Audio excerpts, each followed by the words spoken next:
Salut David, bah, merci infiniment d'accepter de venir dans mon podcast à la veille de ton tout premier match à l'US Open. T'es arrivé là hier, c'est ça? T'as trouvé tes marques?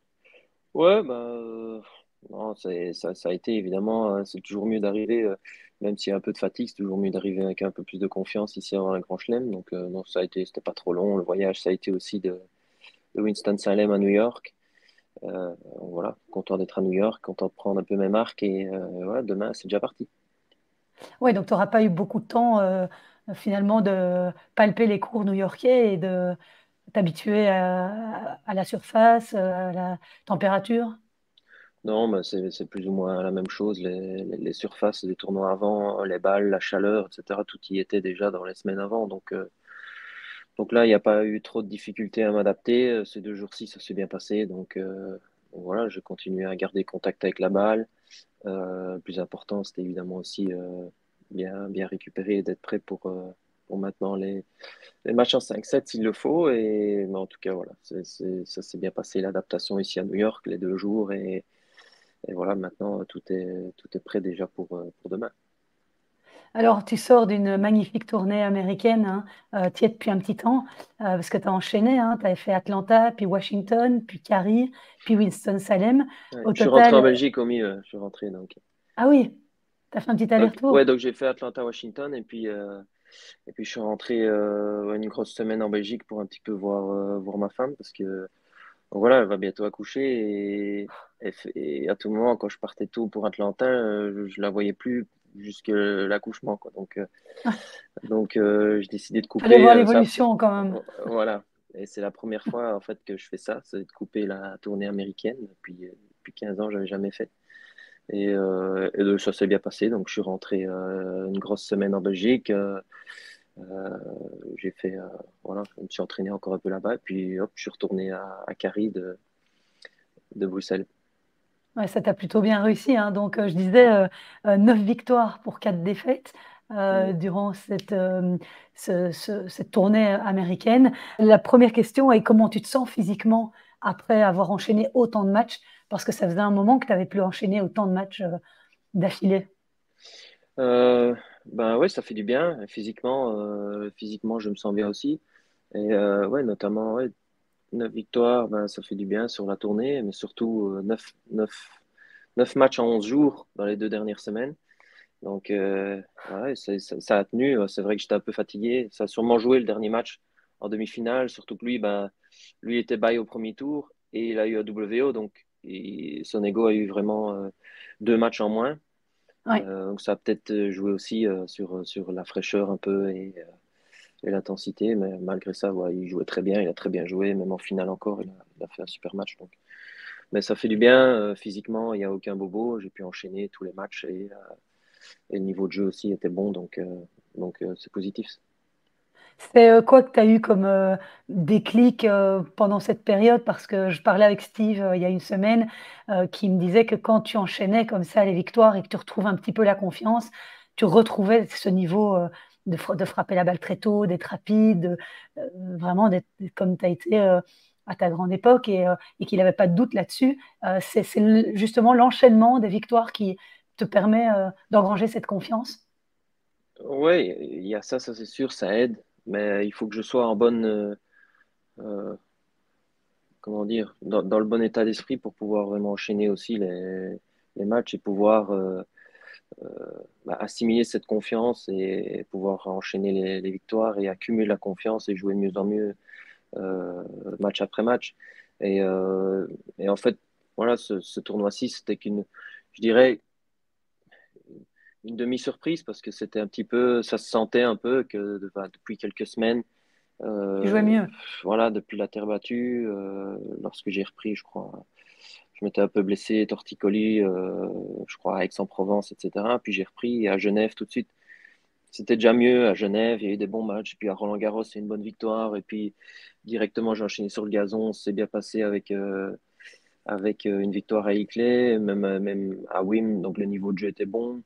Et après, il y a eu des bonnes victoires sur Chapovalov. Et puis à Washington aussi, je perds un bon match contre Koboli. Donc tout ça, ça commençait à se mettre en place. Je sentais qu'il manquait pas grand-chose. À l'entraînement, c'était des super entraînements aussi pendant toute une période. C'était vraiment très constant au niveau de jeu, assez haut pendant une longue période.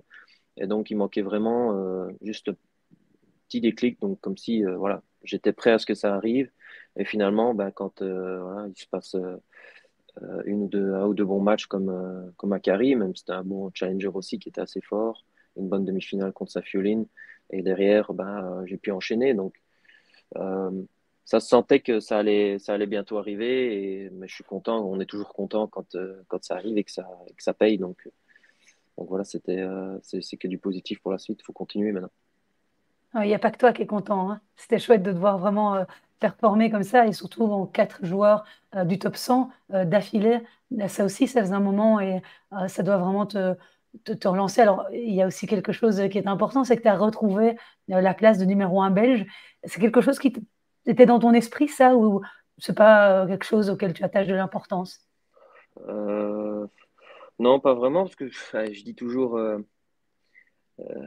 je préférais être voilà, cinquième belge et 20e mondial que voilà, top 80 et premier belge. Donc voilà, ça dépend un peu. Et, bon, voilà. En tout cas, Zizou joue bien aussi en ce moment. Et Ouais. voilà, si je suis redevenu numéro 1 belge, c'est que j'ai bien joué aussi. Donc c'est positif, c'est sûr. Mais non, c'était pas du tout dans un coin de ma tête. Je préférais être deuxième belge, je préférais que Zizou soit top 20 et moi 22. Et, euh, et voilà.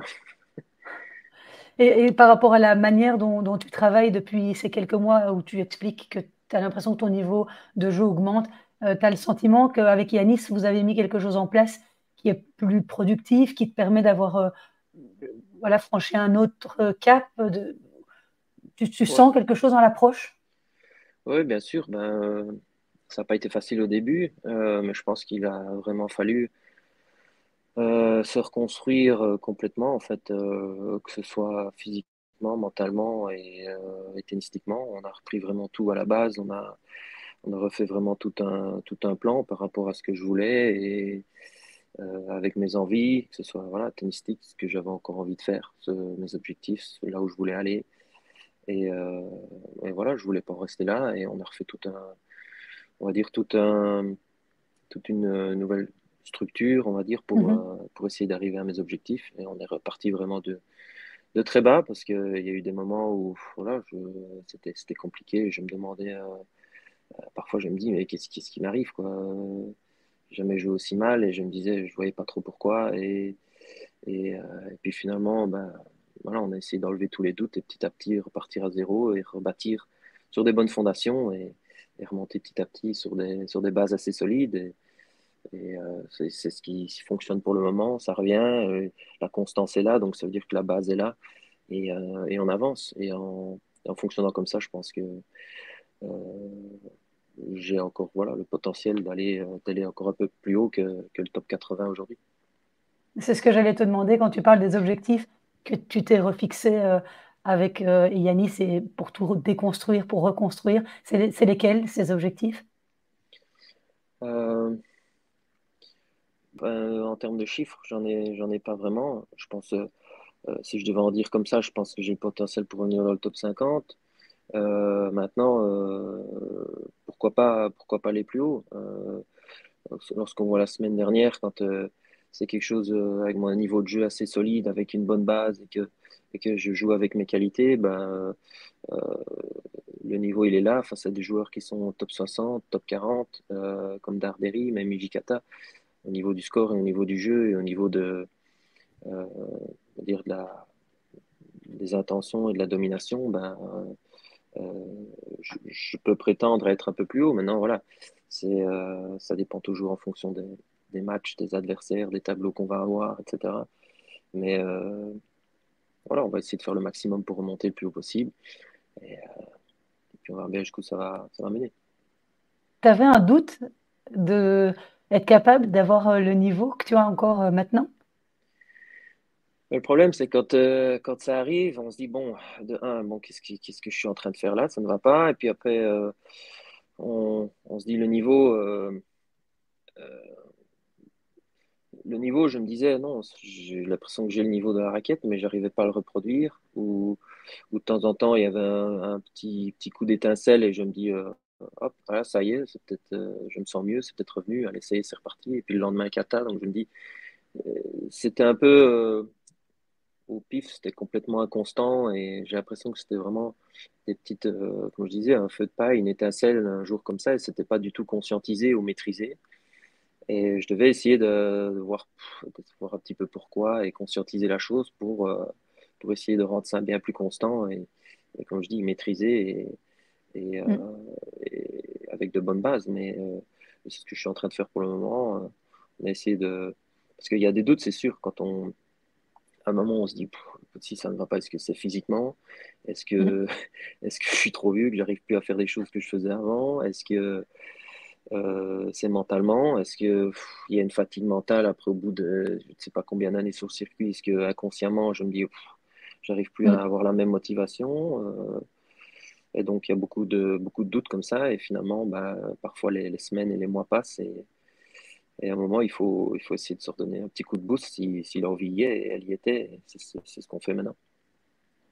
Ouais, et ça doit être usant tout ça mentalement, de chaque fois rien à faire, d'être dans ses pensées et de constater que c'est comme ça et ça doit être usant de tout le temps se poser ces questions-là.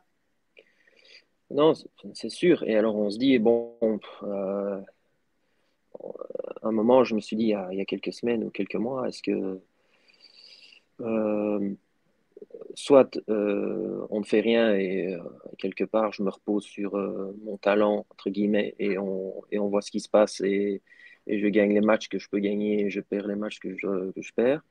Soit on essaye d'agir, de refaire complètement un nouveau programme, un nouveau plan d'attaque, on va dire, par rapport à mes objectifs. Moi, je voulais pas en rester là. Je savais que je pouvais encore faire de belles choses. Euh, j'ai ma fille qui va arriver en septembre, donc ça aussi, ça m'a certainement motivé à peut-être à continuer et à montrer que son papa est encore bon au tennis dans quelques mois ou années quand elle s'en rendra compte. Donc ça aussi, ça a certainement donné un petit coup de boost pour que ça dure encore un peu et que surtout que physiquement, je me sens bien maintenant et que j'ai encore beaucoup d'énergie et la force de donner quelque chose dans le tennis pour faire de belles choses. Oui, ça c'est une belle motivation parce que c'est vrai qu'on en voit de plus en plus hein, des papas sur le circuit qui sont avec leurs petits bouts sur les bords des cours pour les encourager, les regarder. C'est vrai que ça doit être assez grisant comme sentiment. Ouais, donc voilà, il y a de plus en plus d'enfants, les joueurs jouent de plus en plus longtemps. Donc voilà, je vais avoir 34 ans seulement. À l'époque, 34, c'était plus vieux.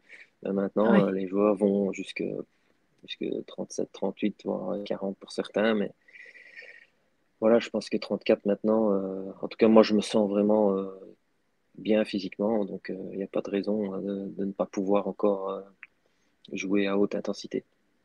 Ça, c'est top, c'est que tu dis que tu te sens super bien après tous les matchs que tu viens d'enchaîner. C'est vraiment la bonne nouvelle. Et Alejandro Tabilo, que tu vas affronter demain, tu l'as déjà affronté une fois, je pense, en Ouais. qualif de C'était Madrid. il y a 2 ou 3 ans au Qualif de Madrid. J'avais très bien joué. J'avais aussi enchaîné les matchs là. J'avais perdu contre Nadal après dans le tableau final avec balle de match. Donc c'était ce tournoi-là et c'était en qualif. Et ouais, depuis, il a enchaîné pas mal de victoires. Son classement maintenant, il est dans le top 25, quelque chose comme ça. 22, ouais, je crois qu'il est 22. 22 et donc voilà, et je pense que c'est un joueur. Pour un Chilien, je pense qu'il joue très bien sur surface rapide aussi. Il a très bien joué sur gazon. Il a gagné un tournoi, je pense, À et Majorque. à Majorque cette année, il n'y a pas longtemps. Et il joue bien sur dur. Donc c'est un gaucher, il sert bien, il peut être très offensif. Donc voilà, on va essayer de contrer tout ça. Mais en même temps, il y avait moyen d'avoir pire tirage.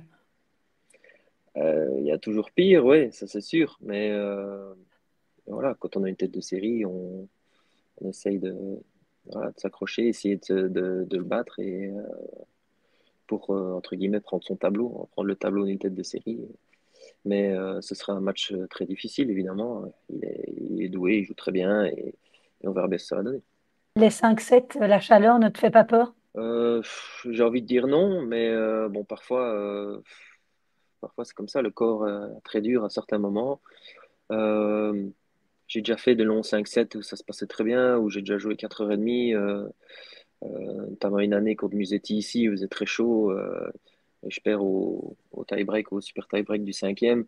J'avais joué 4h40 et là, ça avait bien été. Donc, et puis, depuis que j'enchaîne les tournois, il a fait très chaud ici aux États-Unis. Je me suis plutôt bien acclimaté et ça m'a jamais trop posé de problème.